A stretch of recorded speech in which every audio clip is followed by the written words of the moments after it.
Hello friends, welcome to Chandraja classes YouTube channel. ఈ వీడియోలో కొన్ని నెంబర్స్ అయితే ఇచ్చాను ఫ్రెండ్స్. అందులో ఆడ్ నెంబర్స్ని ఐడెంటిఫై చేసి సర్కిల్ చేయాలి. సో ఆడ్ నెంబర్ అంటే ఏంటి? A number that can't be divisible by 2తో ఎగ్జాక్ట్గా డివిజిబుల్ అవ్వకుండా ఉంటే, రిమైండర్ 1 ఉంటే దా నెంబర్ని ఆడ్ నెంబర్ అంటారు.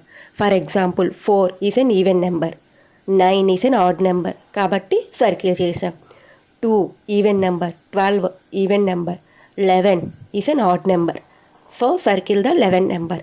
10 even number, 5 odd number, so circle the odd number 5. 100 even number, 101 odd number, 201 odd number, 303 odd number. ఈ 3 నెంబర్స్ని సర్కిల్ చేస్తాం. 8 ఈవెన్ నెంబర్, సర్కిల్ చేయవలసిన అవసరం లేదు. 14 ఈవెన్ నెంబర్, సర్కిల్ చేయవలసిన అవసరం లేదు. 25 ఆడ్ నెంబర్, సర్కిల్ చేస్తాం. 38 even number, 40 even number, and 3 even number, odd number 3, circle చేస్తాం. నెక్స్ట్ ఆడ్ నెంబర్ ఏంటి? 77 is an odd number, circle చేస్తాం. Next 0 is not an even number, not an odd number.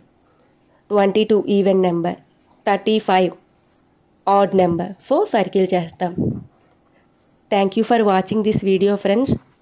Please friends, support the Chandraja Classes YouTube channel and subscribe.